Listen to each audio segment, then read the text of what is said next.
Thyroxine बनाती हैं। जैसे हम लोगों ने कुछ हार्मोन देख लिए हैं कि हाइपोथैलेमस,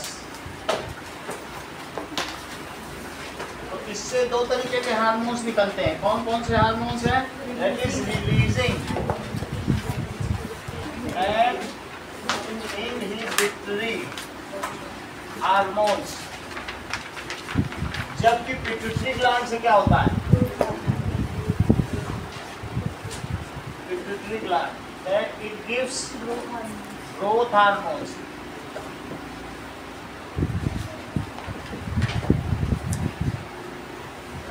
और next is thyroid gland.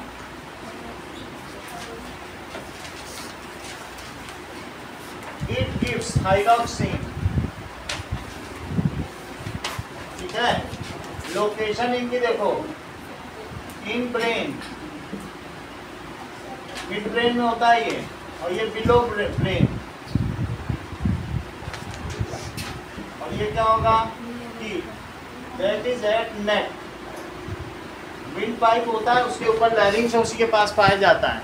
और चौथी चीज है कि ये इनकी लोकेशन हो गई, नेम ऑफ हार्मोन हो गए, नेम ऑफ हार्मोन, और this is name of gland. इसका काम क्या है? इट कंट्रोल्स, ठीक है, पिट्यूटरी हार्मोन्स, ये सेक्रीशन को रेगुलेट करती है। Function is regulate hormones from pituitary gland, तो ये रेगुलेट करती है। Function, it regulate pituitary gland.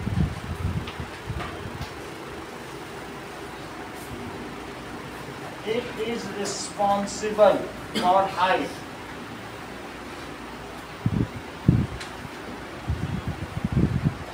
Pradeep Sharma, thyroid gland का क्या फंक्शन है? सर वो कैटाबॉलिज्म और बहुत अच्छी बात है। That is, it is participating in metabolism. Responsible for metabolism. और चौथी चीज है दैट इज पैराथायरॉइड। तो वो जो नेक में थायरॉइड ग्लैंड है, उसी में ये जो 4 डॉट्स हैं, उनका क्या नाम है? That is parathyroid. इन सभी का क्या नाम है? पैराथायरॉइड। 4 डॉट्स हैं, इनका काम है पैराथॉर्मोन निकालना। और पैराथॉर्मोन का फंक्शन क्या है? Calcium and phosphate level in blood को रेगुलेट करना। इट रेगुलेट,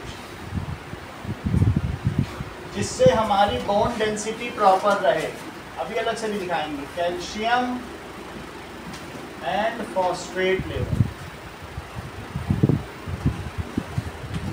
तो ये नेक में ही पाया जाएगा। और इसका काम है, हमारे ब्लड में कैल्शियम और फास्फोरस का अच्छा लेवल रहेगा तो बोन मजबूत रहेंगे।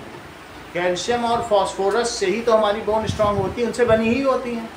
तो it maintains the level of calcium and phosphorus in blood, और ये भी एट नेक पाई जाएंगी। और इनका काम क्या है? पैरा हार्मोन निकालना। इसकी बात समझ आ गई? ये चौथा हो गया। नेक्स्ट देखिए,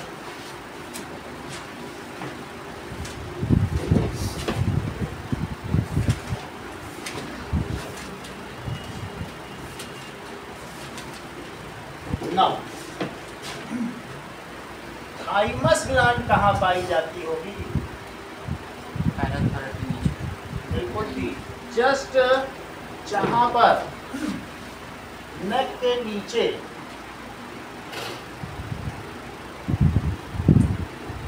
ये ब्रोंकाई, पेयर ऑफ ब्रोंकाई होगा, यहाँ पर ऊपर इस ग्लैंड का क्या नाम होगा? That is thymus gland. This is thymus. इसी के बगल बगल से स्टमक आएगा, फिर वहीं पर एक पैंक्रियास भी होगी जो इंटेस्टाइन में अपने सेक्रीशन देगी। चलिए, thymus gland, it is lower part of neck. इसे क्या कहा जा सकता है? ये कौन सा पार्ट है? Lower part of neck above wind pipe, तो लोअर पार्ट ऑफ नेक के पास पाई जाएगी। और thymus gland secrete thymus hormone, इससे जो हार्मोन निकलेगा, थाइमस हार्मोन निकलेगा, और ये immune system in body, that is immune system in body, जैसे जैसे लोग बड़े होते जाते हैं वैसे वैसे थाइमस ग्लैंड छोटी होती जाती है। सबसे बड़ी ये बच्चों में होती है, इसीलिए बच्चों को कोरोना के टीके ही नहीं लगाए गए, सब बुजुर्गों से शुरू किया गया, क्योंकि बच्चों में इम्यून सिस्टम इतना अच्छा है कि वो मिट्टी खा ले, चूना खा ले, दीवार ऐसे खुरुच कर खा ले, उनको कुछ नहीं होता है। उनमें सबसे ज़्यादा स्ट्रॉन्ग इम्यून सिस्टम है। तो उनके इम्यून सिस्टम के लिए कौन रिस्पॉन्सिबल है? ये थाइमस ग्लैंड। ये थाइमस हार्मोन निकालती है। It is larger in children, however it becomes smaller as we grow older. बूढ़े होने पर ही छोटी होती चली जाएगी, इम्यून सिस्टम वीकर होता चला जाएगा। अब देखो ये थाइमस ग्लैंड है। Now it shrinks after puberty, जैसे जैसे हमको प्यूबर्टी आने पर ये क्या हो जाएगा? इट श्रिंक्स, धीरे धीरे छोटा होता चला जाएगा। ठीक है, कॉपी आगे रखो।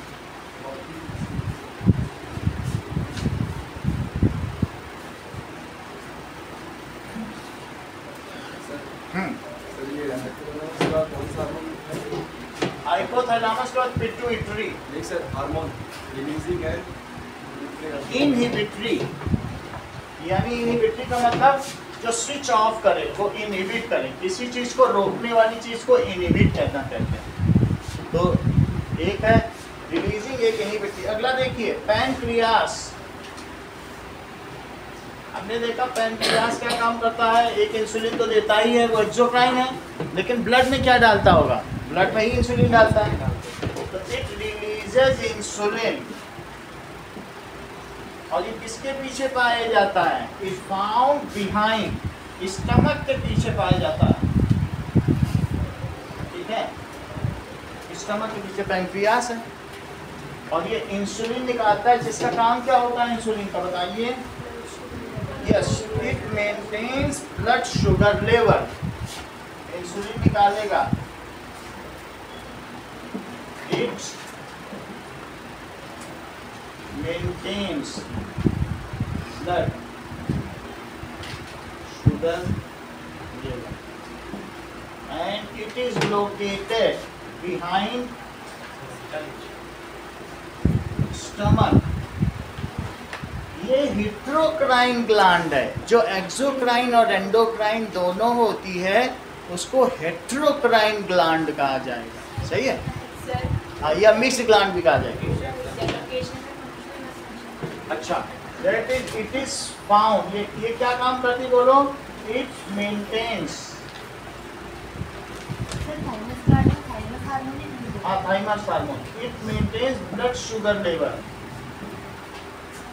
और जबकि ये क्या करेगा? It is found behind stomach. Okay, next is adrenal gland. Adrenal gland kidney, दोनों तरफ की किडनी है, तो किडनी के ऊपर में ऐसा मुकुट सा पाया जाता है, जिसका नाम क्या है? Adrenal gland. ये इमरजेंसी ग्लैंड है, ऐसी ग्लैंड होगी। This is adrenal gland, this is pancreas. अब देखो, adrenal gland release adrenaline,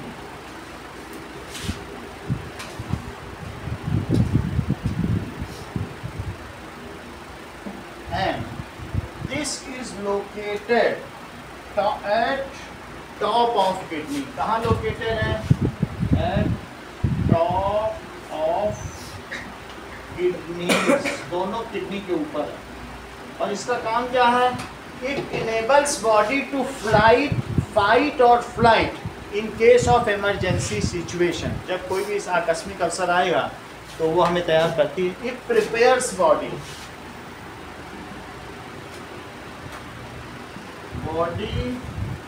for fight और फ्लाइट। फ्लाइट का मतलब भाग जाना। In escape emergency situation.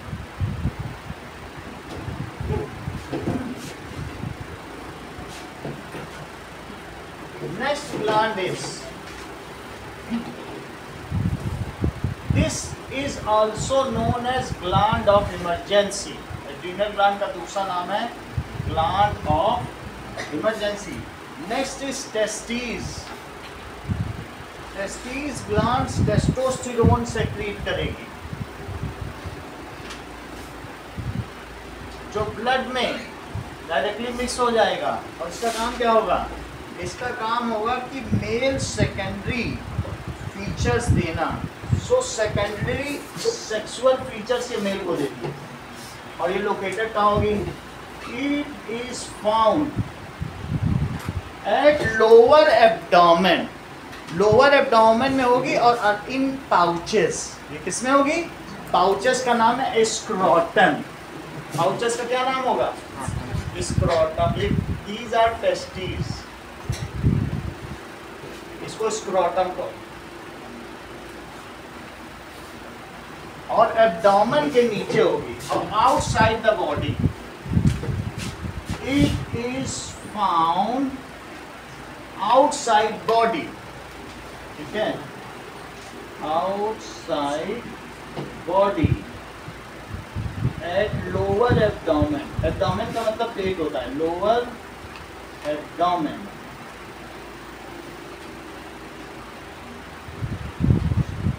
और इसका काम क्या है? गिव्स सेकेंडरी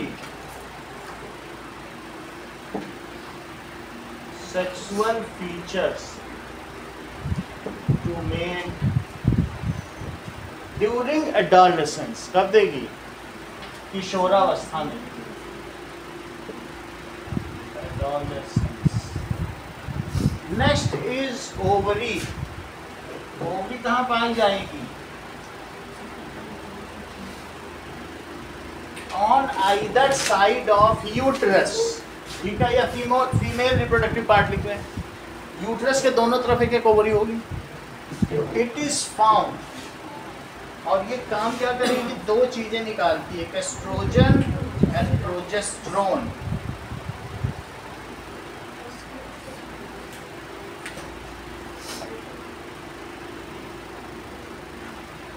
एस्ट्रोजन भी कुछ काम करता है। और ये लोकेटेड कहाँ होगी? That is on either side of uterus, बच्चेदानी के दोनों तरफ। On either side of uterus बताई जाएगी, जिसमें एस्ट्रोजन भी कुछ काम करेगा। जब बच्चा पैदा होगा तो जिसको उससे कन्वर्शंस यानी जो सिकुड़ेगा और साथ में डाइलेशंस होंगे, उससे मेमोरी ग्लैंड्स खुल जाते हैं और तुरंत बच्चे के लिए दूध बनने लगता है। Memory glands are also exocrine. Memory glands क्या हैं? और उसमें से मिल्क रिलीज करने का काम किसका है बोलो? एस्ट्रोजन का है। एस्ट्रोजन का और क्या काम है? एस्ट्रोजन का और काम है कि फीमेल रिप्रोडक्टिव सिस्टम में, बिल्कुल सही, ब्लड और म्यूकस की लाइनिंग कौन बनाएगा?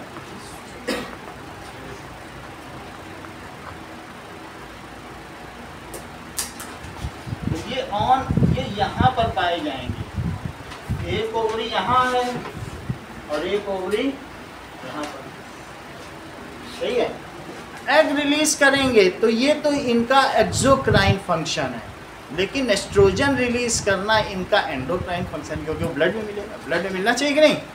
तो ये देख लो इस तरीके से। और देखिए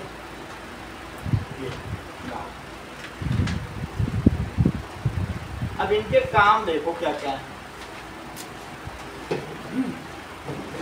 oestrogen is responsible for making of endometrium. Making of endometrium. Endometrium लिख रहा हूं तो that is blood and mucus lining at uterus. Endometrium का क्या मतलब होता है? ये चीज क्या है बताओ? एंडोमेट्रियम, जो अंदर वाली लाइन है उसको क्या कहेंगे? एंडोमेट्रियम। तो एंडोमेट्रियम को कौन बनाता है? ये। और प्रोजेस्टेरोन क्या करेगा? और एक और इसका काम है, also responsible for release of one egg from either of ovary each month in each menstrual cycle. सही है। एंड रिलीज ऑफ, मैच्योर भी करेगा, ऑफ वन एग, ठीक है, ईच मंथ। और प्रोजेस्टेरोन क्या काम करेगा?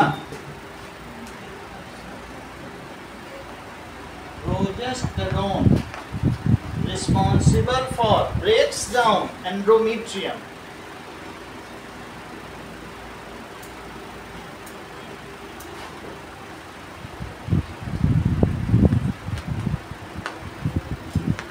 तो उसको वो क्या कर देगा? Ultimately decay of lining and responsible for menstruation. और क्या होगा? एंड आप कहाँ पे नहीं समझ आ रहा? बोलो। रिस्पॉन्सिबल, मोनिका बोलो। फॉर कहाँ पे? Making of. देख लो, ये सबसे बाहर वाली लाइनिंग है, इसे एंडोमेट्रियम, इसके पीछे मायोमेट्रियम, अलग अलग इनकी 3 लेयर हैं। तो ये वाली जो मोटी लेयर है जो शेड हो जाती है, cracks develop and ultimately shed, तो शेडिंग को ही मेंस्ट्रुएशन कहेंगे। और इस लेवल, ये जो यहाँ पर स्पॉन्जी ब्लड लाइनिंग है इसको एंडोमेट्रियम, और ये जिस पे बनी है उसे मायोमेट्रियम। क्या नाम रहेगा? मायोमेट्रियम। तो हम इस एंडोमेट्रियम की बात करते हैं। इसको बनाने के लिए एस्ट्रोजन और बिगाड़ने के लिए प्रोजेस्टेरोन। सही। चलो ये लिख दिया। Responsible for menstruation, that is shedding of, किसकी शेडिंग के लिए बोलो? एंडोमेट्रियम। मेंस्ट्रुएशन,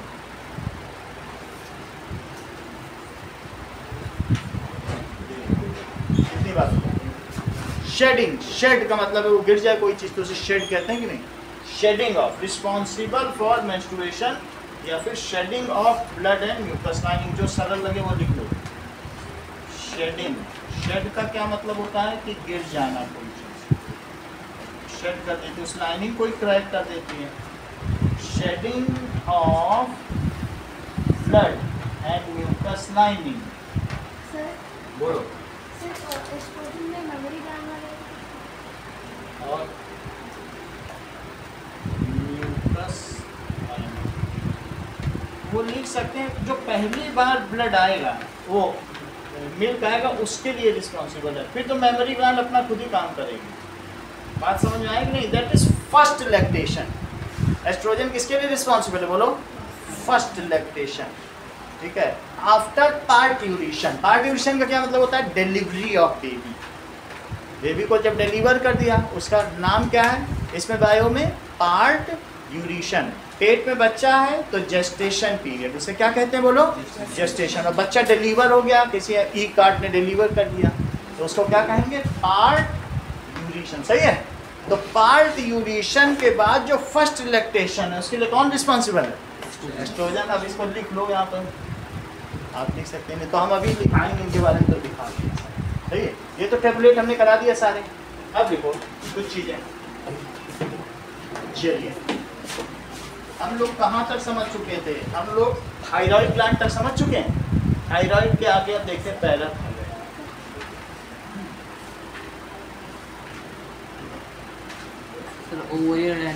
ठीक है।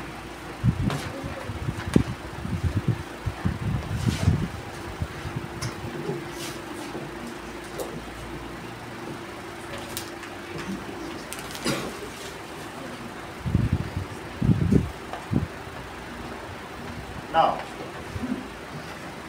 कुछ हम लोगों ने देख लिया है। मान लीजिए ह्यूमन में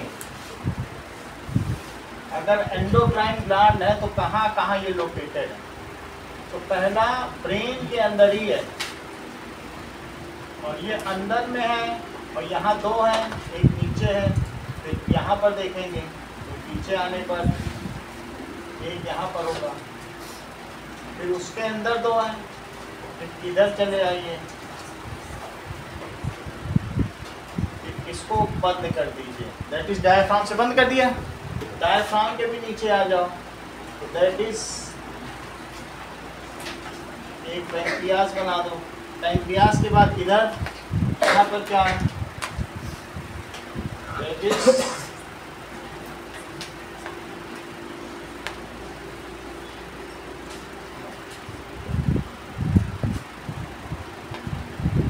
पेयर ऑफ किडनी, तो इसके ऊपर दो बना दीजिए। और फिर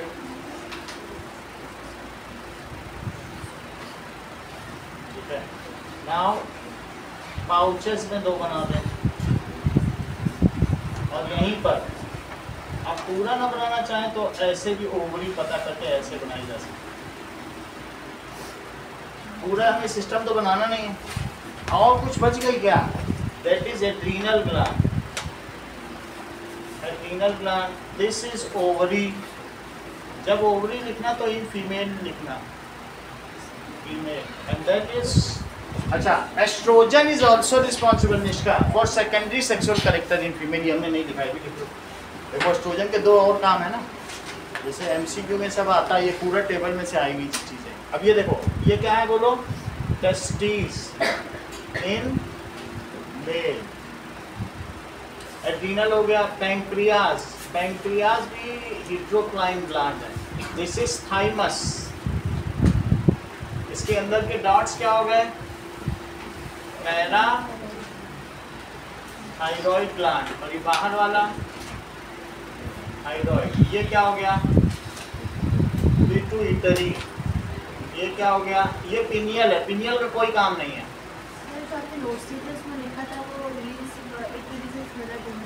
क्या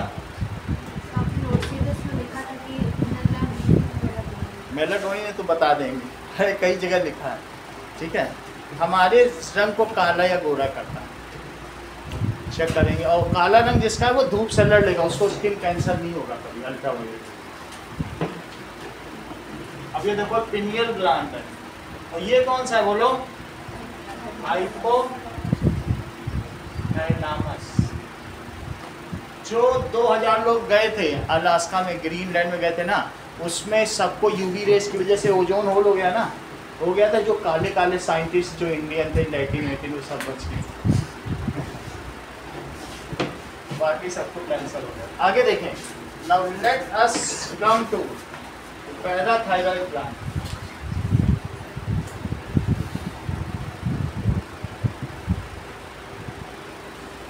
Parathyroid gland, it is the 4 dots embedded, 4 small glands are embedded. इसमें embedded होती हैं in thyroid gland. It is found at neck and release parathormone and release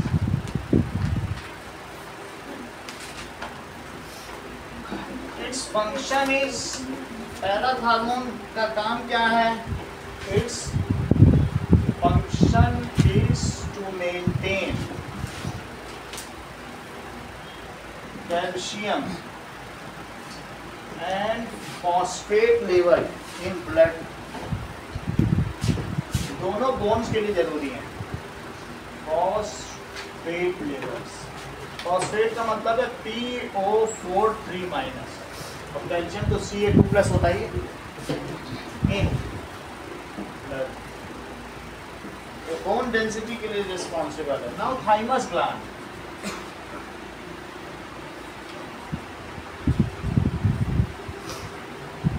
now ये कहा जा सकता है, it is found at lower part of neck. तो ये नेक के लोअर पार्ट में पाया जाएगा। एंड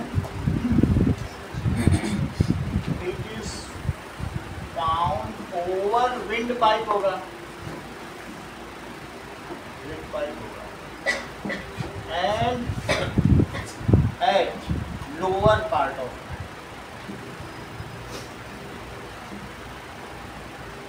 इट रिलीजेस, ये क्या रिलीज करेगा, ठीक है, thymus hormone.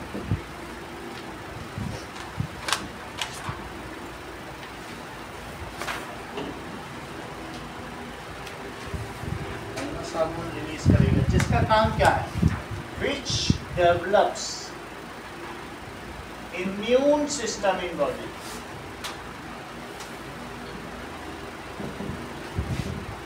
It is larger in babies, ये बच्चों में या चाइल्ड में, in child, but after puberty starts shrinking, ये छोटी होने लगेगी।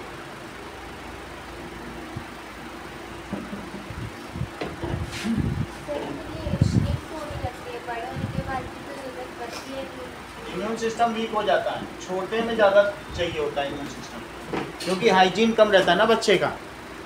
बड़े के बाद फिर उतने हाइजीन लोग खुद मेंटेन करते हैं, सर्वाइवल के लिए स्किल आ जाती है। जब तक सर्वाइवल स्किल जब डेवलप नहीं होती है, बच्चे की खुद रक्षा करती है। पैंक्रियास क्या है, अग्नाशय, that is, it is just below stomach, it is just below stomach,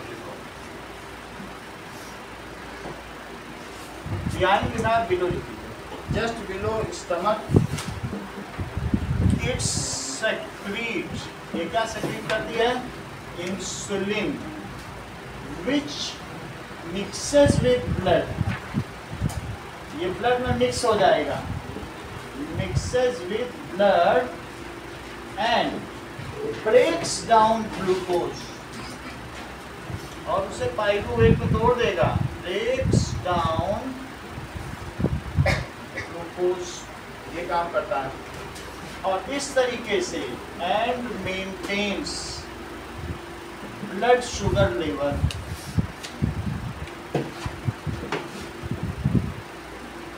after 40 years of age. और ऐसी इडियोपैथिक लाइफ स्टाइल का मतलब होता है कि लेजी लाइफ स्टाइल। तो पैंक्रियास 40 ईयर्स के बाद काम करना धीरे धीरे धीमा पड़ जाता है। In this case the insulin is secreted less. अगर इंसुलिन नहीं निकलेगा तो ब्लड में शुगर लेवल बढ़ जाएगा। अगर तुम्हारी बॉडी में ब्लड की जगह चाशनी दौड़े तो कैसा लगे बोलो, गाढ़ा गाढ़ा, तो क्या ये सब जगह जा पाएगा? खूब सारा शुगर हो, गाढ़ा गाढ़ा बना दो, तो क्या ये जो बहुत महीन महीन नर्व्स हैं ब्रेन की, मिलियंस ऑफ, उसमें जा पाएगा? तो ऐसी स्थिति में ब्लड सब जगह पहुंच नहीं पाएगा। तुम हाथ कहीं रख दोगे तो वो वहाँ पर ब्लड रुक जाएगा, उसको कहते हैं नम्बनेस, शून्य पड़ जाएगा। ये पैर कहीं बैठ गए, अरे उठ नहीं पा रहे हैं, ब्लड नहीं होता, स्टॉप हो जाता है, नम्बनेस, शून्य पड़ जाता है। तो ऐसी स्थिति में जिसमें डायबिटीज़ है वो बैठेगा कहीं तो पैर शून्य हो जाएंगे, हाथ रखेगा हाथ शून्य हो जाएंगे, माइंड में जाएगा ही नहीं ब्लड, तो सोच नहीं पाएगा। समझ में आ गया? अब ब्लड टूटेगा नहीं तो वो धीरे धीरे चलेगा, क्योंकि अगर वो दौड़ेगा तो हाँफने लगेगा, क्योंकि इंसुलिन है ही नहीं तो ब्लड तो शुगर तोड़ेगा कौन और एनर्जी देगा कौन? क्या कोई दे पाएगा? वो ज़्यादा चल नहीं सकता, कुछ नहीं कर सकता। और बहुत जल्दी उसका जो शुगर है वो यूरिन के थ्रू, वहाँ सेलेक्टिव एब्जॉर्प्शन भी नहीं, सब निकल जाता है, और जहाँ वो यूरिन करेगा वहाँ चीटे ही चीटे होते हैं। तो दैट मीन्स क्योंकि उसके यूरिन में शुगर लेवल बहुत ज़्यादा, सही है, तो यूरिन में शुगर लेवल ज़्यादा होगा। और उस डायबिटीज़ मनुष्य को ऐसे खा जाता है जैसे लकड़ी को दीमक खा जाता है। It eats in same manner. मतलब उस पर्सन की पूरी लाइफ डायबिटीज़ होने के बाद हार्ट फेल्योर हो जाएगा। जिसकी बॉडी में ब्लड की जगह चाशनी दौड़ रहा हो उसके आर्गन का क्या भरोसा है? उसका किडनी भी जाएगा, उसका क्या जाएगा, सब कुछ चला जाएगा। तो बहुत, और जो हाईएस्ट डायबिटिक रेट और हाईएस्ट डेथ हमारे ही देश में वर्ल्ड में, क्योंकि दूसरे देशों में मिठाइयाँ और ये सब इतना नहीं खाया जाता है, हमारे यहाँ ये सब चीज़ें बहुत ज़्यादा खाई जाती हैं। तो इस वजह से क्या हेल्दी फूड हैबिट्स नहीं है, ये तो पूरा वर्ल्ड की क्लेम करता है।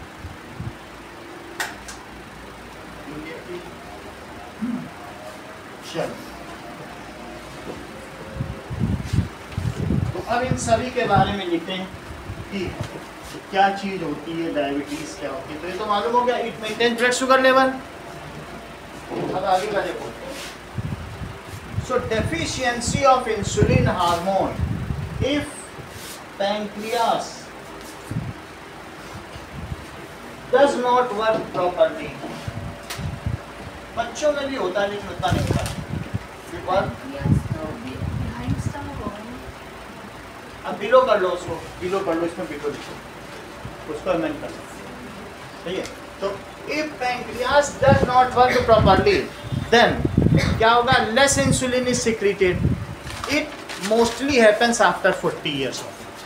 However it is also hereditary. जिनके पेरेंट्स को डायबिटीज है उनके बच्चों को अवश्य होगा, तो हेरिडिटरी भी है। और दूसरी चीज क्या है, 40 years के बाद भी कई बार ये डायबिटीज हो जाता है, इडियोपैथिक लाइफ स्टाइल की वजह से। तो if pancreas does not work properly तो क्या होगा, than less insulin is secreted. और लेस इंसुलिन सेक्रेट होगा तो क्या होगा, देन ब्लड शुगर टूटेगा ही नहीं। आप शुगर तो खा रहे हो, रोटी खाओगे, रोटी से तो शुगर बनती है, रोटी अल्टीमेटली ग्लूकोज बन जाती है। तो ब्लड शुगर क्या होगा, वो उस व्यक्ति को डॉक्टर कहता है दूसरी रोटी मत खाना, एक खाना, फिर 2 घंटे बाद फिर एक खाना, फिर 2 घंटे बाद एक खाना, या पॉकेट में रोटी रख लेना, 1 घंटे बाद चलाते जाना 2-2 बिस्किट, क्योंकि 1 घंटे में उसका शुगर लेवल खत्म हो जाएगा, फिर उसे खानी पड़ेगी। एक साथ खाओगे तो बहुत सारा शुगर होगा, और बहुत सारा शुगर होगा तो चाशनी दौड़ेगी, और चाशनी जब दौड़ेगी तो तुम्हारे सारे ऑर्गन को ख़राब कर देगी। तो शुगर लेवल ज़्यादा नहीं होने देना, क्योंकि शुगर लेवल अगर ज़्यादा हो गया तो क्या होगा बताओ, ऐसे में बॉडी के दूसरे ऑर्गन को ही ख़राब कर देगा, दीमक की तरह खा जाएगा। तो थोड़ा थोड़ा ही खाया जाता है। वो बिस्किट का पैकेट रखे रहता है, 2-2 बिस्किट 1-1 घंटे में खाता है, यही चीज़ है। चलो, तो if less insulin is secreted then blood sugar level बढ़ जाएगा, ब्लड शुगर लेवल इंक्रीजेस। इस डिसीज को क्या कहते हैं, दिस डिसीज होना चाहिए 120 आपका, अगर प्री ब्रेकफास्ट से पहले का और ब्रेकफास्ट के बाद का 180। ठीक है, ये बिफोर ब्रेकफास्ट है और ये आफ्टर ब्रेकफास्ट। लेकिन ये कई बार लोगों का 250, 300, 400 एवरेज एयरफोर्स में एयरमैन को बहुत ज़्यादा ये होता है टेक्नीशियन। तो अगर वो हो जाएगा तो दिक्कत है। 180 आइडियल है, 120 to 180 खाने से पहले, बिफोर ब्रेकफास्ट, बिफोर मील और आफ्टर मील। चलो, तो क्या होगा बताइए, this disease increasing of blood sugar level is called diabetes. ठीक है, तो रक्त में शर्करा की मात्रा की अधिकता को ही मधुमेह रोग कहा जाता है। इसे क्या कहा जाएगा, मधुमेह। ठीक है, now increase of blood sugar level is termed as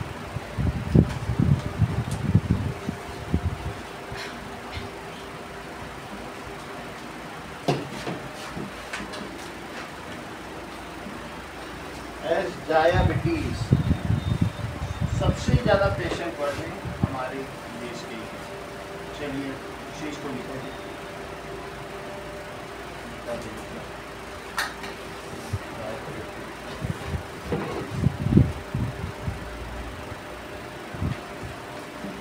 इससे क्या होगा, इट लीड्स टू, इससे क्या होगा, ब्लड डेंसिटी इंक्रीजेस, थिक हो जाएगा ना, ब्लड कैसा हो जाएगा, थिकर हो जाएगा।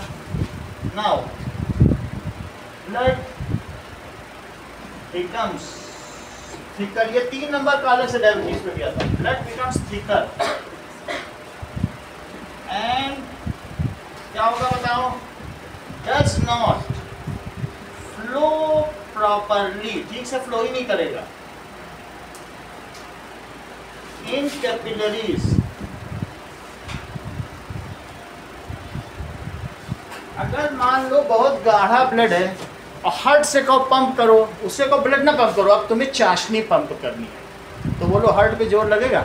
और तुम्हारी आंखों में ब्लड ना जाए, शुगर जाए, तो क्या तुमको जीरोथैल्मिया, रतौंधी नहीं हो जाएगी, या मतलब नाइट ब्लाइंडनेस, या फिर ये भी कहा जा सकता है कि जो आई साइट वीक हो जाएगी। जिसको डायबिटीज़ है आई साइट तो वीक होनी होगी। तो इट लीड्स टू, जिसका शुगर जिस घर में पानी गंदा दौड़ रहा है जिस शरीर में, उस शरीर का क्या होगा?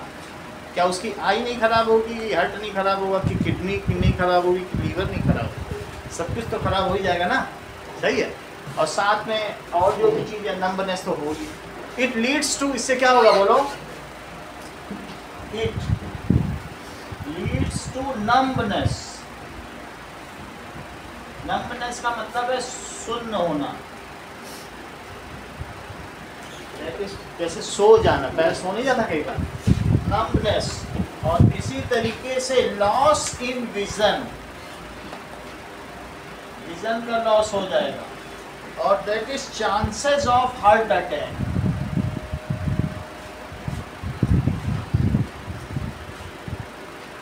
एंड किडनी फेल्योर, एंड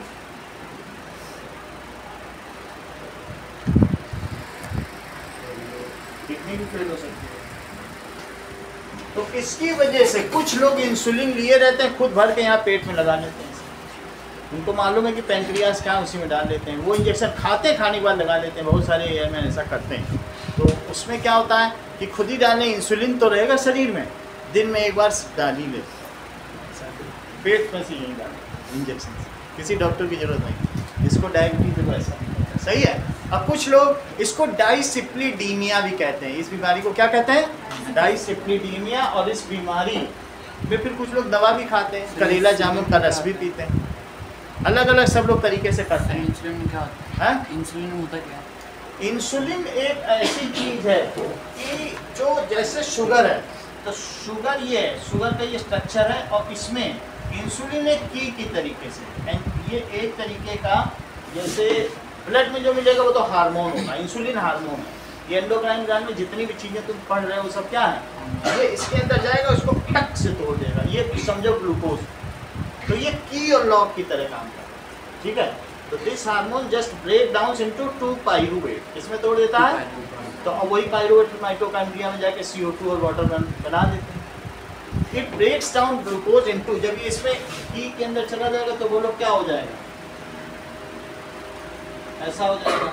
और ऐसा होने के बाद फिर आगे क्या होगा बताऊं, ये यहाँ से क्रैक हो जाएगा और ये 2 पाइरूवेट हो जाएगा। तो इसको एक्सटर्नली कैसे डाला जाता है? डाला नहीं जाता है, ये बिल्कुल उसी तरीके से काम करता है कि ये रिसेप्टर साइट है, ये और कहीं जाके अटैच ही नहीं होता है। जो हमारी बॉडी का इंसुलिन है, ये जाके ब्लड में जो ग्लूकोज होता है उसी में अटैच होता है। जैसे हम लोगों ने वो सिनेप्स में नहीं देखा था कि कौन सी साइट वहीं जाएगी, ये हीट वाली साइट है, तो ठंडा वाली साइट है, तो ये थर्मो रिसेप्टर, जो जिसका रिसेप्टर होगा करेक्ट सूचना पहुंचाती है। हमारी बॉडी के अलग अलग रिसेप्टर्स भी हैं, वो उसी इंडिकेटर्स को एक्सेप्ट करते हैं जो उसमें फिट होते हैं। तो की एंड लॉक सिस्टम, कोई और चाबी और किसी में फिट ही नहीं होती, सभी हार्मोन का अपना स्पेसिफिक सेट होता है।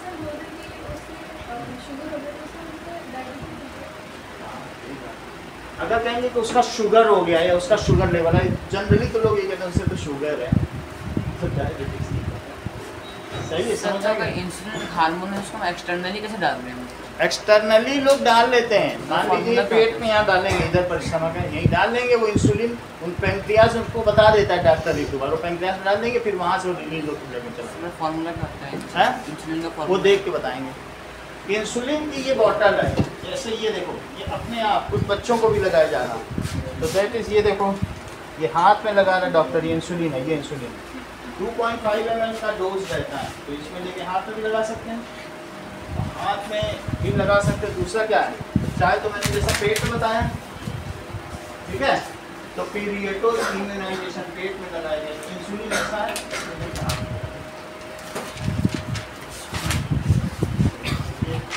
सबसे ज़्यादा दिखने वाली डायबिटीज की दवा है, सबसे ज़्यादा दिखती है कौन सी दवा, या इंसुलिन। तो एक्सटर्नली भी तो दिया जा सकता है ना,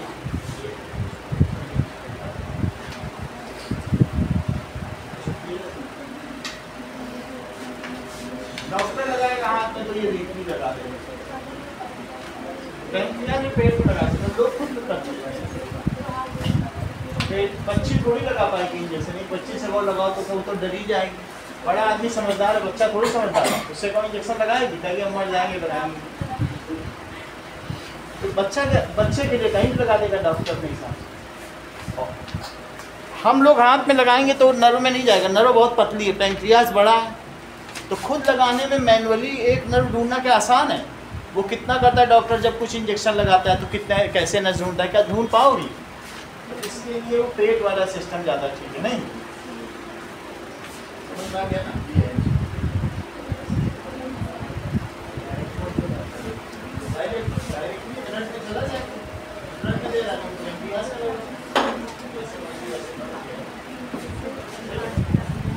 चलो अब आगे की बात देखो। नाउ इट लीड्स टू, तो इसके लिए हमें क्या करना पड़ेगा? डायबिटिक पर्सन, इसका कोई अभी तक इलाज भारत में नहीं आया है, so such person should take, अब इसका वो देखो कि that is remedy, what is the remedy, इसकी रोकथाम के, या तो preventive methods, healthy lifestyle जियो तो भी डायबिटीज रुक जाएगा, लेकिन प्रिवेंटिव मेजर्स क्या है? A person suffering from blood sugar या diabetes should take frequent diets with less sugar, कि ब्लड में चाशनी ना बन जाए, ब्लड की जगह चाशनी बन जाएगा तो सब बिगड़ जाएगा, दूसरे ऑर्गन खराब हो जाएंगे, और कौन तुमको किडनी देगा और कौन तुमको क्या देगा, कोई किसी को कुछ नहीं देता आजकल। तो इसलिए रेमेडी क्या है? A person suffering from diabetes, जब मैं डायबिटीज कह रहा हूं तो आप डायबिटिक पर्सन भी लिख सकते हैं, डायबिटिक पर्सन। तो वो क्या करेगा? Should take frequent diets with less sugar. और क्या करना चाहिए? Also go for morning walk, morning walk भी जाना चाहिए, ये सभी चीज़ें करें। Physical exercise and taking medicine, physical exercise कि एक्स्ट्रा शुगर निकल जाए, उतनी जितनी कर सको, exercise and medicine are also suggested, किसके द्वारा? Medicine prescribed by doctors.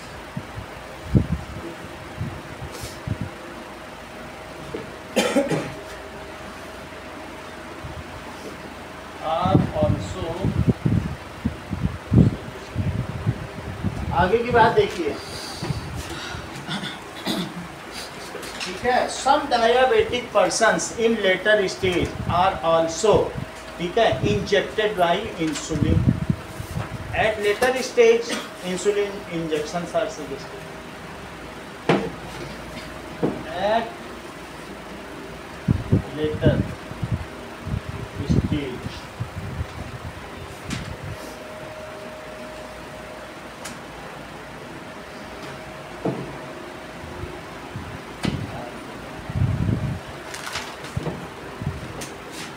Erodes the body, diabetes क्या करती है? इरोड कर देती है। Now adrenal gland, that is gland of emergency.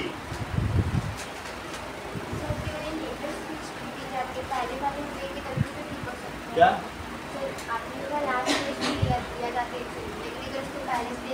पहले लोग कोई इतना हल्का फुल्का तो कोई क्यों इंजेक्शन देगा? सोचते हैं चलो दवा लेके ठीक कर लेंगे। हमारे यहाँ तो सबसे लेटर स्टेज में ही लोग दवा खाने जाते हैं, शुरू की स्टेज में तो दवा भी नहीं लेते। दवा अगर कोई ला के भी देगा तो रखी रहेगी, उतना कोई ध्यान नहीं देता। एड्रीनल ग्लैंड ये कहाँ पाई जाती है? क्राउन की तरह। It is located at top of 2 kidneys.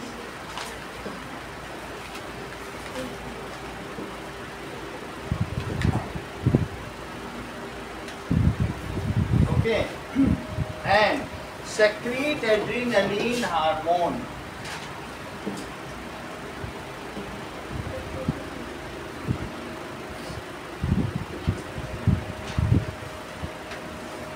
Adrenaline hormone क्या करता है? इट रेगुलेट्स, सही है, it regulates heartbeat rate. इसके अलावा ब्लड प्रेशर को भी रेगुलेट करता है, ब्रीदिंग, ब्लड प्रेशर।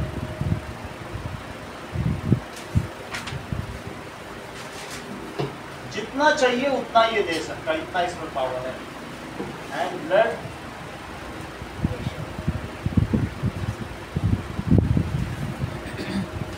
इवन ये ट्रैंक्विलाइजर भी है, हमको सूदिंग इफेक्ट भी दे सकता है, शांति। वो कहते हैं आई रेस्ट इन ट्रैंक्वाइल, हम शांति में जीते हैं। ट्रैंक्विलाइजर है। जैसे कोई मानसिक रूप से बहुत भड़बड़ा रहा है, अरे जो दिमागी बीमारी नहीं होती, मानसिक बीमारी, अरे बहुत डर लग रहा है ये ना हो जाए, आशंकाओं से व्यक्ति कई बार नहीं होता है, तो ऐसे में उसे मेंटल पेशेंट माना जाता है, जो ज़्यादा घबराता है। एक स्तर तक तो हमको क्या होना चाहिए, पीसफुल होना चाहिए कि नहीं होना चाहिए, और लेकिन कोई घबराता ही रहे तो फिर उसे क्या कहेंगे कि मेंटल इलनेस, उसे क्या कहेंगे, मानसिक बीमारी है। तो ऐसी स्थिति में उसको वही हार्मोन दिया जाता है जो एड्रेनलिन सक्रिय, ठीक है, और उस हार्मोन का नाम है नोरा एड्रेनलिन, जो एक ट्रैंक्विलाइजर है। ट्रैंक्विलाइजर का मतलब हमें सूदिंग इफेक्ट, तो हम दिखा देंगे। तुम्हें क्या पता चला, एड्रीनल ग्लैंड एड्रेनलिन सेक्रीट करती, ठीक है। और एड्रेनलिन क्या करता होगा बताओ, कि अगर कोई चीज़ दिख जाए बहुत तेजी से, हमारा हार्ट बीट रेट क्या करेगा, बढ़ा देगा, हम वहाँ से उछल के भाग जाएंगे। लेकिन जब उछल के भाग जाएंगे तो हमारे माइंड को मैसेज दिया जाएगा, क्या मैसेज दिया जाएगा, मैसेज देखो, आपने क्या देखा बोलो, आई ने किसे देखा, एक स्नेक को देख लिया, तो ये फीडबैक कहाँ गया, फीडबैक ब्रेन में गया, ब्रेन से मैसेज गया, ब्रेन से फिर कहाँ मैसेज चला जाएगा कि हाइपोथैलेमस को कुछ सेक्रेट करो, अभी स्नेक देखा गया, सब काम तो ब्रेन ही कर रहा है। तो जहाँ से भी गया हो तो अल्टीमेटली ये मैसेज चला जाएगा, और फिर ये ब्रेन है, ब्रेन से कहाँ मैसेज जाएगा बोलो, ब्रेन से चला जाएगा यहाँ पर, इनके पास जब मैसेज जाएगा तो ये क्या करेंगी बोलो, ये सेक्रेट करेंगी एड्रेनलिन। एड्रेनलिन क्या करेगा, एड्रेनलिन बहुत सारे काम करेगा, हार्ट बीट रेट बढ़ाएगा, इसके कई फंक्शंस हैं। अब हम उस स्थिति से निकल गए, प्रिपेयर्स बॉडी टू फ्लाइट, भाग जाएंगे हम लोग, वहाँ कहाँ रुकेंगे, तो उसके बाद क्या होगा बोलो, हम वहाँ से भाग जाएंगे। सो प्रिपेयर्स बॉडी टू फ्लाइट, भाग जाओ। जब हम वहाँ से भाग रहे होंगे तो भागने के बाद क्या होगा बोलो, दैट इज हम, ठीक है, यहाँ से निकल जाएंगे उस जगह, वी विल, ठीक है, we will run away from that situation. वहाँ से हम भाग गए, फिर मैसेज जाएगा ब्रेन को कि सिचुएशन निकल गई है। तो ऐसा नहीं हो कि वो पता चला हार्ट बीट धक धक धक धक किए जा रहा है, पता चला हार्ट अटैक होकर मर गया, सांप से तो बची है, सुनाओ। अब उसके बाद पहले तुमको पैरासिम्पैथेटिक किया, अब सिंपैथेटिक हो, सिंपैथी भी दिखाता है, ओके नाउ काम डाउन, सांप हैज गॉन, ये चीज़। तो पहले इमरजेंसी में फाइट और flight, now at the time when we come out from emergency, तो इट क्या करेगा, ये क्या करेगा, conserves energy of the body and brings back, normalizers, हमें क्या करेगा, नॉर्मेंसी में ले आएगा, दोनों काम करेगा। वो फ्लो चार्ट हमने देखा था कि नहीं, सिंपैथेटिक और पैरासिम्पैथेटिक। तो इस चीज़ को कहते हैं कि ये सिस्टम जरा देखो, देखिए इसको कहते हैं फीडबैक सिस्टम। फिर ये मैसेज ब्रेन के पास जाएगा कि सांप चला गया है, तो अब ये उसी जो हार्मोन को रिलीज कर रहा था, वो इसका रिलीजिंग हार्मोन था एड्रेनलिन, उसको इनहिबिटरी, एड्रेनलिन को सप्रेस करने के लिए नोरा एड्रेनलिन छोड़ा जाएगा, उसको सप्रेस कर देगा। इसको कहते हैं स्विच ऑफ सिस्टम। एक स्विच ऑन है और एक क्या है, ये हमारी बॉडी में इसी चीज़ को फीडबैक सिस्टम कहते हैं। All hormone works under feedback system. कितना छोड़ा जाना है ये सबको पता है, उसी चीज़ के लिए। इस चीज़ को देखो, अब देखो नाउ, तो दिस इज, फिर हम भाग गए तो यहाँ से फीडबैक दिया जाएगा। नाउ इमरजेंसी इज ओवर, एक अलग से फीडबैक जाएगा, सांप के पास से नहीं जाएगा, अलग से जाएगा कि इमरजेंसी ओवर, इमरजेंसी ओवर। तो फिर ये इसको मैसेज देगा। अब ये इसको क्या मैसेज देगा, इसके बाद पहले इसने इसको मैसेज दिया था, यहाँ से ये मैसेज दिया, लेकिन इसके बाद से क्या मैसेज जाएगा बताओ, कि रिलीज इनहिबिटरी हार्मोन। अब क्या मैसेज जाएगा, पहले इससे ये आ गया और अब क्या जाएगा बोलो, रिलीज नोरा एड्रिनलिन, या न समझना चाहो तो इनहिबिटरी हार्मोन। सही है। इनहिबिट का मतलब रोकना, इनहिबिटरी। इनहिबिट का क्या मतलब है? कोई चीज रोकने वाला। ये बस एक इंग्लिश का चलता हुआ वर्ड है इनहिबिट, तो बहुत लोग इनहिबिटेंट किसके लिए? हैबिटेट करना है। नहीं, इनहिबिटेंट से सही कह रही, सही है। तो वही चीज यहाँ जो रुक जाए तो इनहिबिटेंट हो गया। अब देखो आगे की बात देखिए, इसका काम क्या है? The function of adrenaline is regulating, it is responsible. अभी तुमको पिछली बात बताई थी, फैट का मेटाबॉलिज्म, प्रोटीन का मेटाबॉलिज्म ये थायराइड करता था, ये कार्बोहाइड्रेट का मेटाबॉलिज्म था। ये किसका करेगा? कार्बोहाइड्रेट से ग्लूकोज बना देगा, सारा काम हो जाएगा, एनर्जी बढ़ जाएगी। It is responsible for metabolism of carbohydrate.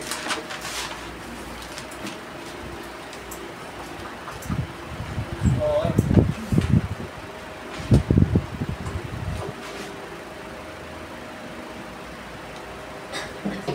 आगे देखिए,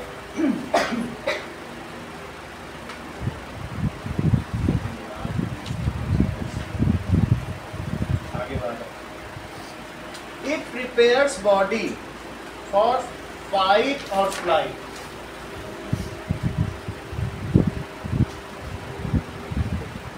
For fight or flight. It is called gland of emergency.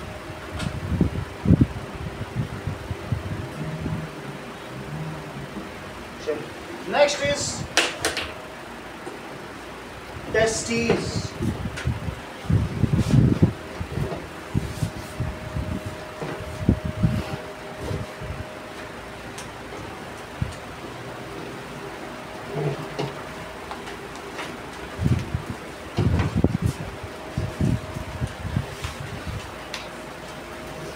देखो testes, it is a heterocrine gland. हिट्रोक्राइन या ना याद रहे तो मिक्स्ड ग्लैंड लिख देना, दोनों चलते हैं, पर जो पूछा जाएगा वो याद रहना चाहिए, दोनों ही पूछे जाते हैं एग्जाम में।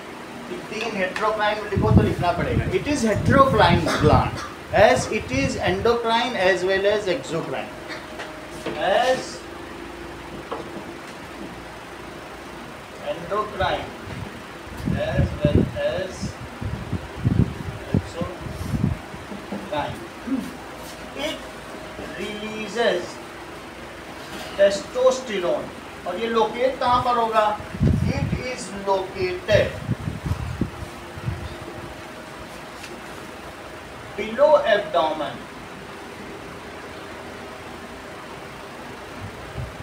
in pouches,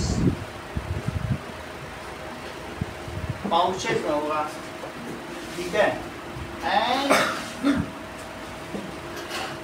it releases testosterone hormone which mixes, ये कब करेगा बोलो? Eight the time of puberty, उससे पहले नहीं करेगा। जब प्यूबर्टी आ जाएगी, that is on set of puberty. Puberty को आने को क्या कहते हैं? ऑन सेट, जो कि 13 साल में या 12 साल में आ जाएगी। लड़कियों में 10 साल में आ जाएगी और लड़कों में 12 साल में आ जाएगी। It releases testosterone at the time of puberty और and brings secondary sexual characters in male. ये काम करेगा। It also releases sperm as exocrine branch. It also releases sperm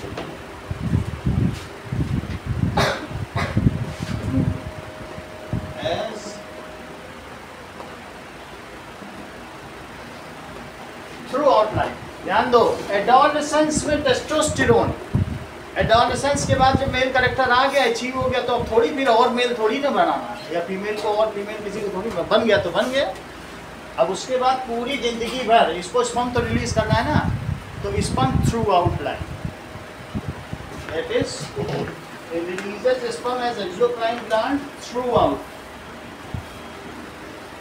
life. Male की reproductive life throughout life. अब देखो, that is ovary, अंडाशय। Ovary क्या है? It is in pair and located at either side of uterus.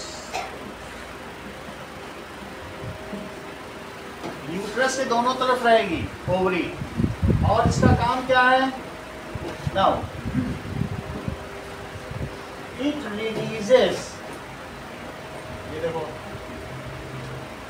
Oestrogen and progesterone.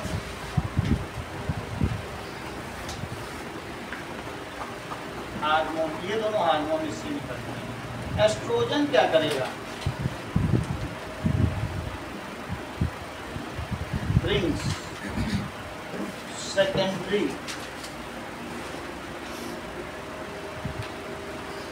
Sexual characters in female. Estrogen के सारे काम देखो, एक तो secondary sexual character in female लाएगा, responsible for first lactation after parturition, बच्चे के होने के बाद पहला lactation, responsible for first lactation after delivery. Delivery सही है, डिलीवरी ऑफ बेबी। और क्या करेगा? ऑल्सो इंश्योर्स, तीसरा भी काम है, also ensure release of one egg from either of the ovary each menstrual cycle या ईच मंथ। 28 डेज का मेंस्ट्रुअल साइकिल होगा, तो 2 दिन इधर उधर से कुछ नहीं। सो इट ऑल्सो इंश्योर्स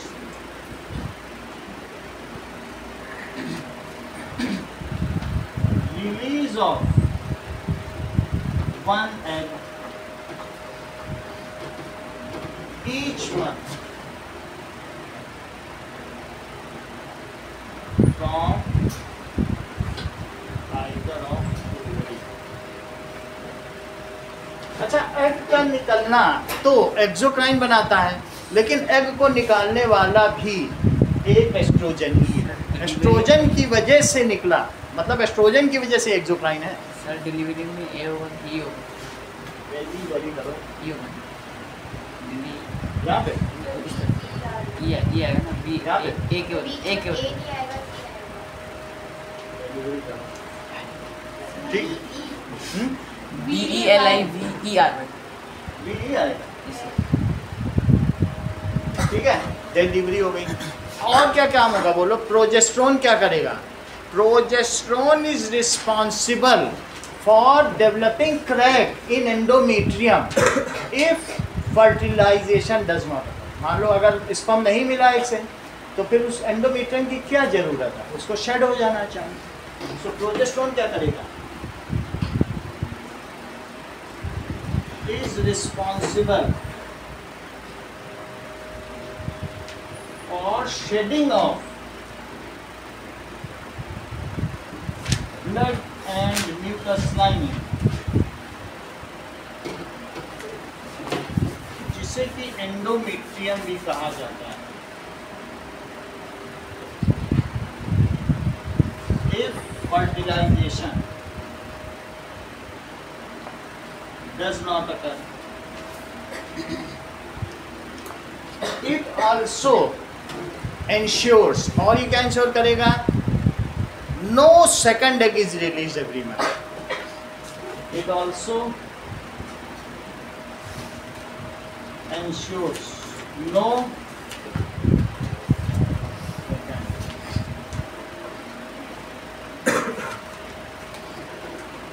ऐसी बात। चलिए अब देखो कितनी बात हो गई। अब हम देखेंगे जो एंडोक्राइन सिस्टम है, how the feedback mechanism in endocrine gland works. ये एक अच्छा क्वेश्चन, कैसे काम करता है, इस चीज़ को लिखें। ये फीडबैक मैकेनिज्म क्या है, कितना हार्मोन रिलीज हो, हम लंबे ही ना होते चले जाएं, ऐसा ना हो कि दाढ़ी मूछें निकल रही तो बढ़ती ही चली जाए, ब्रेस्ट साइज बढ़ता ही चला जा रहा है, बॉडी मस्कुलर होती ही चली जा रही, हिप्स लड़कियों के मोटे ही हो गए, मल्लाह की औरत वो कहते नहीं बड़ी कैली पिजियन है, वो जब पीछे से चले तो सुंदर पिछवाड़ा, और फिर मोटा मोटा कैको पिजियन, मोटा पिछवाड़ा, ऐसा होता नहीं है, भद्दा पिछवाड़ा। तो किसी किसी का थाइस ही मोटा हो जाए तो क्या ऐसा होना चाहिए? हार्मोन रिलीज होते ही जा रहे हैं, वो कहेगा बस ये कौन बोलेगा, बोलो प्रोजेस्टेरोन, नो अब नहीं बढ़ना चाहिए, इतना ही होना चाहिए किसी चीज़ को, फीचर्स को। या इस तरीके से फीडबैक मैकेनिज्म नहीं है, हम घबरा गए तो पता चला हम मेंटली ही लोग हैं, सांप को देखने के बाद वो बुलाया ही नहीं जा रहा, मेंटली ही लोग हैं, रोज सांप ही आता रात को।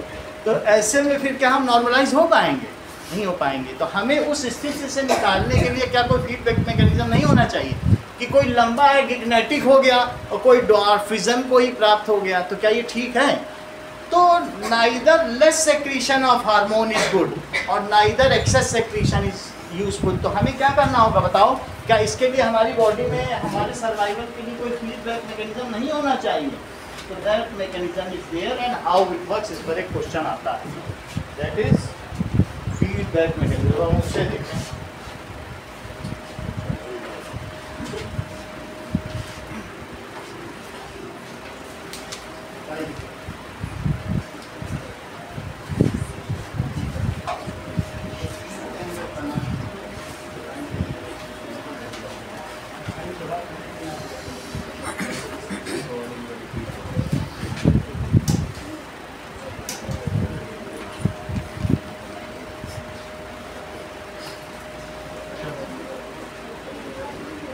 Now, अगला क्वेश्चन देखिए।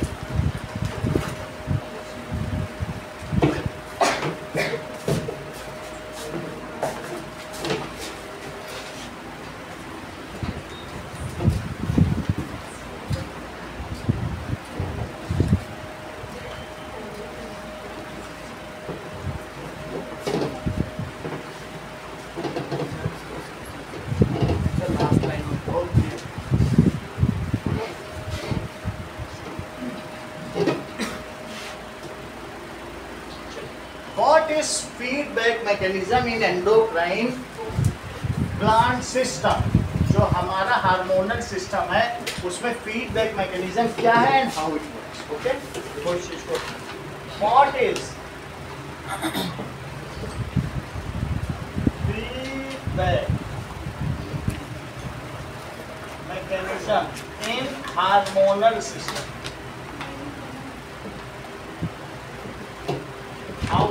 ऐसा ही नहीं है,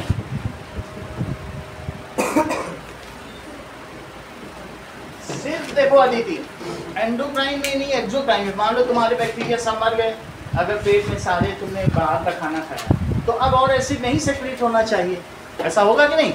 तो उस स्थिति के लिए नहीं तो क्या होगा, म्यूकस भी डिप्लीट हो जाएगा। हर एक के लिए कुछ भी हो खाने में, चाहे लाइपेज हो, जाइमेज हो, एमाइलेज हो, ट्रिप्सिन हो, पेप्सिन हो, हर एक के लिए फीडबैक तो होना चाहिए। पता चला आपने थोड़ा सा ही एक बिस्किट खाया, ट्रिप्सिन ही वो उड़ेले दे रहा है, तो उसका कोई फ़ायदा है क्या? बहुत सारा लाइपेज, जरा सा बिस्किट खाया था इतना, वो सारा उसके सारे एंजाइम ऐसे तो खत्म हो जाएंगे ना हमारी एंजाइम। तो कोई एक ऐसा सिस्टम होना चाहिए कि बस अब रुक जाओ। तो ये सब में होता है। Feedback mechanism is present in hormonal system both in endocrine gland as well as exocrine gland. So लिखो इस चीज को कि the excess or deficiency of hormone is has harmful effect. ये दोनों ही अच्छे नहीं माने जाते हैं, तो इसकी वजह से इसके लिए एक फीडबैक मैकेनिज्म काम करता है। जरा देखें।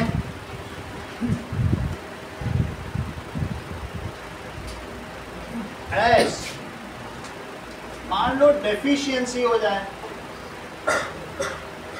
डेफिशिएंसी ऑफ इंसुलिन हो जाए तो क्या होगा बोलो?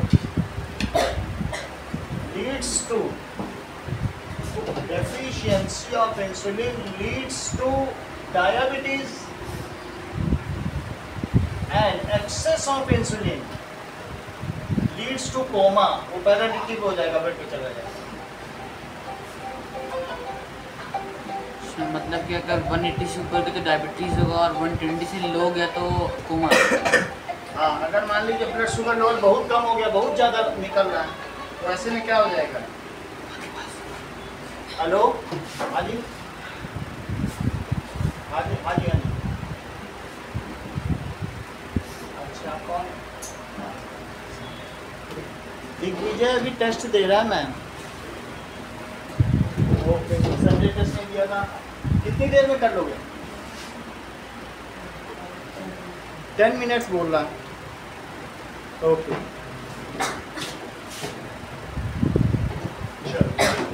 एंड एक्सेस ऑफ इंसुलिन से क्या हो जाएगा? कोमा हो जाएगा। ज़्यादा होगा तो भी हार्मफुल है, पता नहीं वो किसको क्या ट्रिगर कर दे। ट्रिगर होता है ना, एक चीज़ से दूसरी चीज़ ट्रिगर हो जाती है, तो इसलिए हमारे में क्या चीज़ होगी? Now so hormones, so it is necessary that hormones are released in our body। वैसे हार्मोन्स लिख रहा हूँ, लेकिन ये एंजाइम्स के लिए भी इक्वली ट्रू है। वहाँ भी यही काम होता है, जैसे मैंने लाइपेज एंजाइम्स के लिए बताया, एक्सेस नहीं होता कुछ। Hormones, it is necessary that hormones are released in ऐसी क्वांटिटीज में होना चाहिए। कोना है कि कोमा है? प्रिसाइज कोमा, कोमा लिखो तो हम किस में चला जाएंगे? पैरालिटिक अटैक, तो मेंटली डेड हो जाएंगे। Released in precise quantity.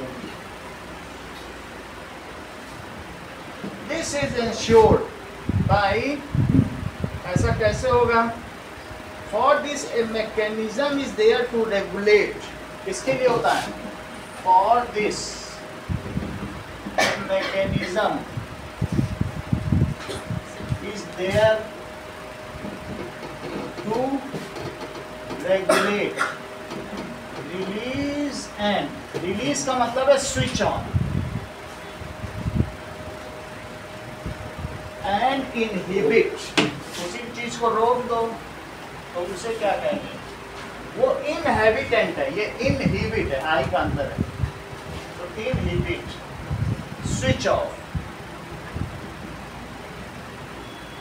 so regulate, there is a mechanism, for this a mechanism is there to regulate, release and inhibit the hormone, जो भी हार्मोन है। it is called, इसका नाम क्या है? feedback mechanism। How body respond to amount of hormone secreted is sent to brain। Hormone निकल रहा है, उससे हमारी बॉडी कैसे रिस्पॉन्ड कर रही है? अब पता चला बहुत एसिडिटी हो गई, तुरंत मैसेज किया रोको उसको, एसिड ही सेक्रेट कर रहा है। अच्छा, एसिड रोको, पेट में वो रोक देगा। समझ आई बात कि नहीं? जो तुम्हारे शरीर में हो रहा है वो कहाँ जाएगा? ब्रेन में। और ब्रेन किसको मैसेज दे देगा? That is target endocrine gland, तुम रोक दो। सही है। अगर डेफिशिएंसी है तो स्विचिंग ऑन कर देगा। और ये होगा जब तुमने ये लिया, देखो इधर खाना खाया, एमाइलेज स्विच ऑफ, तो अगला trypsin switch on, trypsin switch on, फिर ट्रिप्सिन स्विच ऑफ, तो वो pepsin switch on switch off mechanism बना। इसी तरीके से तुमने तो अभी 4-5 ही पढ़े ना इस समझ में, अभी 11th में जाओ 200 एंजाइम पढ़ा दी जाएंगे, थोड़ा थोड़ा तो पढ़ाई, तो आगे बढ़ते जाएंगे और पढ़ते जाएंगे। सही, तो ये बहुत बड़ा सिस्टम है। अब आगे देखो, it is called feedback mechanism. Every signal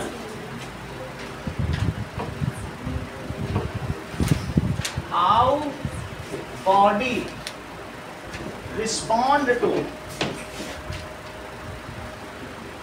how body respond hormone released is sent to brain. ये चीज ब्रेन में भेजी जाती है, ब्रेन उसे एनालाइज करता है और सिग्नल को भेज देता है to target endocrine gland. Brain analyse it and brain analyse करेगा एंड सेंड कमांड, इसको कमांड भेज देगा to target endocrine gland to switch off it, या बंद कर.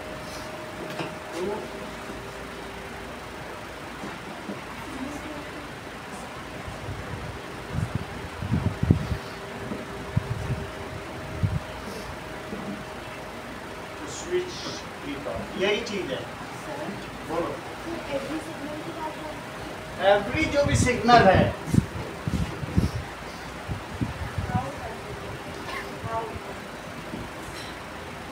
How body respond to hormones. थोड़ा ठीक कर दो, ठीक कर दो.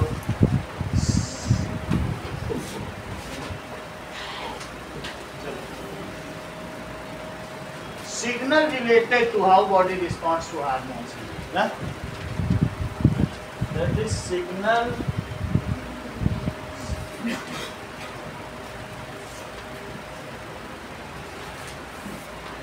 related to how body respond to hormones release. इसको इन्वर्टेड में रख दो, हो जाएगा. How body respond to hormone release, ये कहाँ भेजा जाता है? It is sent to brain. सही है. और फिर उसके बाद क्या हो जाएगा?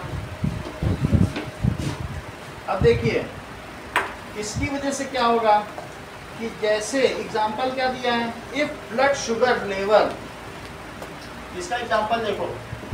इफ खाना तो हम खाते ही रहेंगे और blood sugar level rises, then this message is picked up. ये मैसेज क्या होगा? This message is picked up. ये मैसेज दीजिए कौन पिकअप कर लेगा? बोलो. By cells of pancreas. Pancreas खुद ही इसे पिकअप करेगा एंड रिलीज इंसुलिन. ये कौन पिकअप कर लेगा? Picked up by cells of pancreas.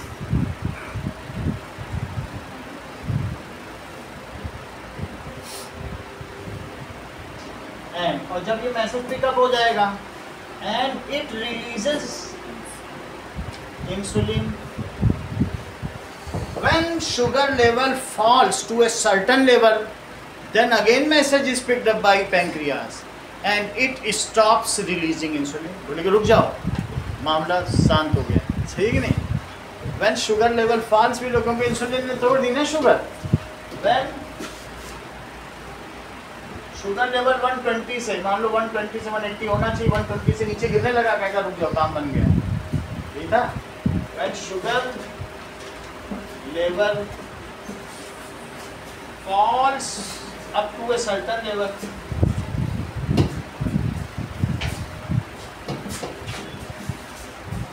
then that message is also picked up by pancreatic cell and it stops releasing insulin. नहीं तो व्यक्ति कोमा में चला जाए. And it stops releasing.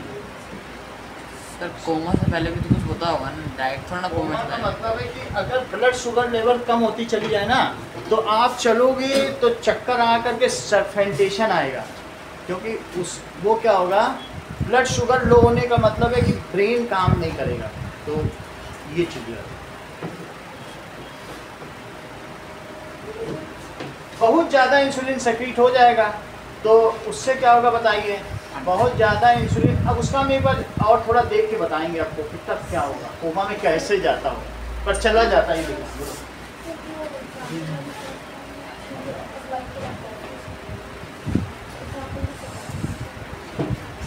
भाई ये ना सेल्स ऑफ पेंक्रियास अग्नाशय की कोशिकाओं के द्वारा इस प्रकार की सूचनाओं को ले लिया जाता है, संग्रहित कर लिया जाता है और फिर उसके अनुसार उसका प्रमाण देता है। अगला देखिए, what is the difference between nervous system and hormonal system? दोनों को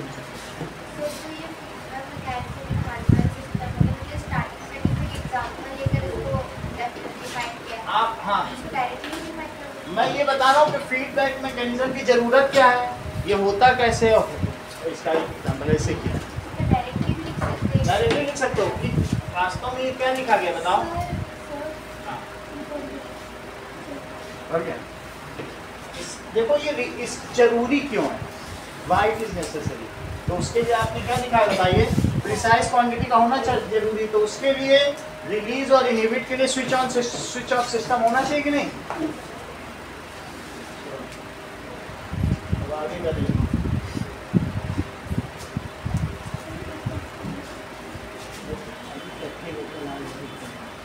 मुझे समझ के बैठो आगे शुरू करो।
अब देखिए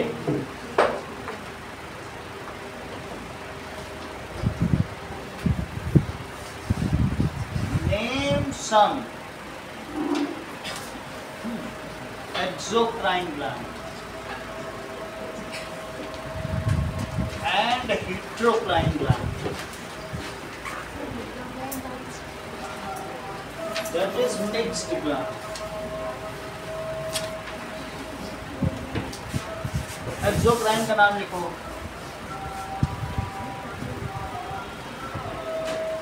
पियर ग्लैंड, स्वेट ग्लैंड या sebaceous, mammary gland, pancreas, stomach, salivary gland या टंग भी लिख सकते हो। सर मेमरी ग्लैंड कैसे है? क्योंकि वो मिल्क सेक्रीट कर रही है, मेमरी ग्लैंड तो है ही है, जो मिल्क ब्लड में तो सेक्रीट होगा नहीं, बच्चे को दूध पिलाने के लिए होगा तो मेमरी ग्लैंड हो, जो अदर देन ब्लड कुछ भी सेक्रीट हो रहा है।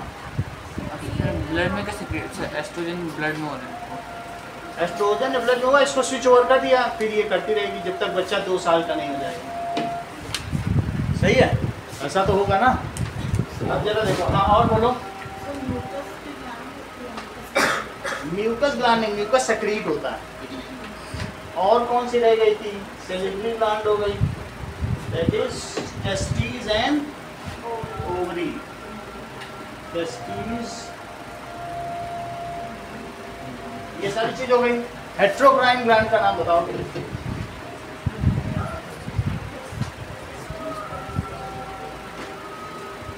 टेस्टिस, ओवरी और पैंक्रियास, ये सारे। चलिए next is differentiate between nervous system and hormonal system.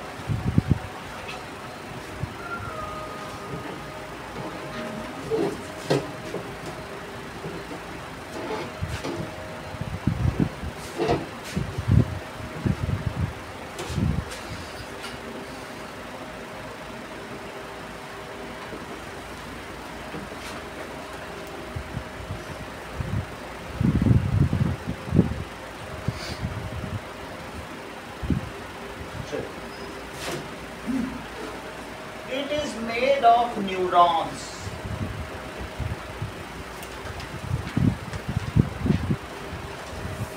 जबकि it is made of secretory cell.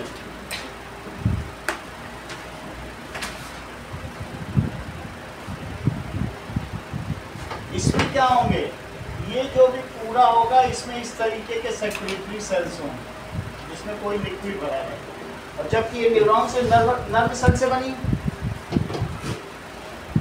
Secretary sales को ही ग्लैंड कहते हैं, इसे ग्लैंड भी कह सकते हैं। It is made of glands. Message is transmitted, किस फॉर्म में इसका होता है? बिल्कुल सही, in form of electrical impulse. तो थोड़ी देर के लिए बीच में सिनेप्स में न्यूरोट्रांसमीटर है। अब जबकि मैसेज इज ट्रांसफर्ड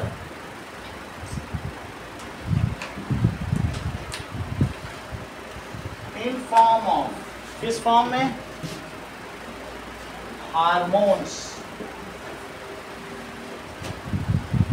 जो कि हार्मोन्स भी एक केमिकल मैसेंजर है जो ब्लड में मिक्स हो जाते हैं। Hormones are chemical messenger. देखो क्या क्या लिखेंगे? हार्मोनल सिस्टम अलग है, हम एंजाइमल सिस्टम की क्यों बात करें जब हार्मोन की बात करें। एंजाइमल सिस्टम एक्सोक्राइन है, तो हार्मोनल का पूछा है, हार्मोनल बोलो। अगला देखो, that is message is transmitted through neuron, message is transmitted through blood. ये blood से मैसेज जाता है। message is transmitted through neuron, और ये कैसा है? transmitted through blood।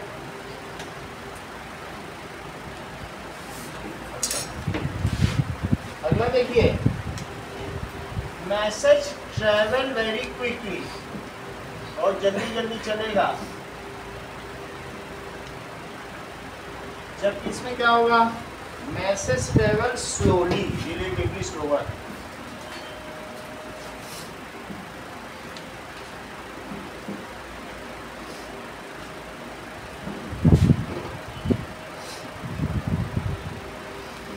Effects are temporary. Nervous system का जो काम होगा उसके इफेक्ट्स टेम्परेरी। हाथ उठा लिया फिर रख लो, और उसमें अगर एक बार बॉडी में सेकेंडरी सेक्सुअल फीचर डेवलप हो गए तो क्या वापस बचपन में जा पाओगे? नहीं जा सकती। अगली चीज देखो, इफेक्ट ऑफ मैसेज।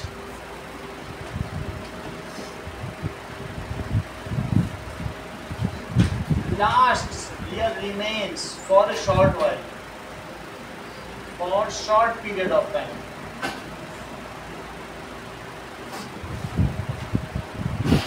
और इसमें चाहे बोन में कैल्शियम फॉस्फेट के लेवल हो, उससे हमारी बोन बन रही है, एक लंबा प्रोसेस। सो इसका effect of message that is last for longer period of time.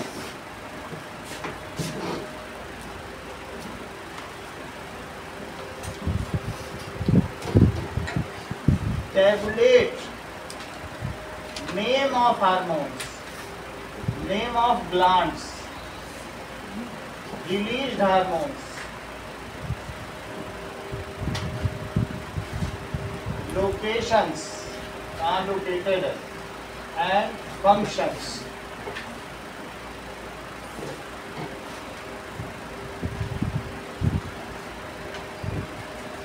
का काम करो।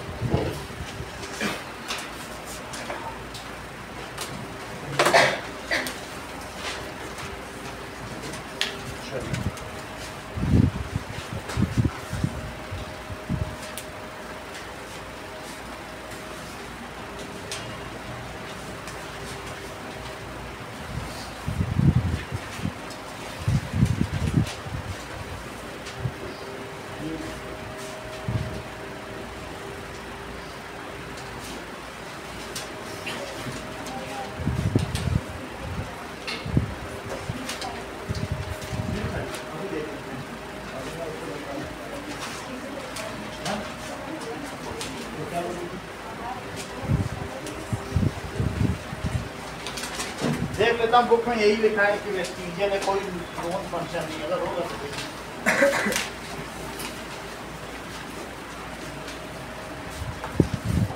बुक में नहीं लिखा था उसके बारे में कुछ।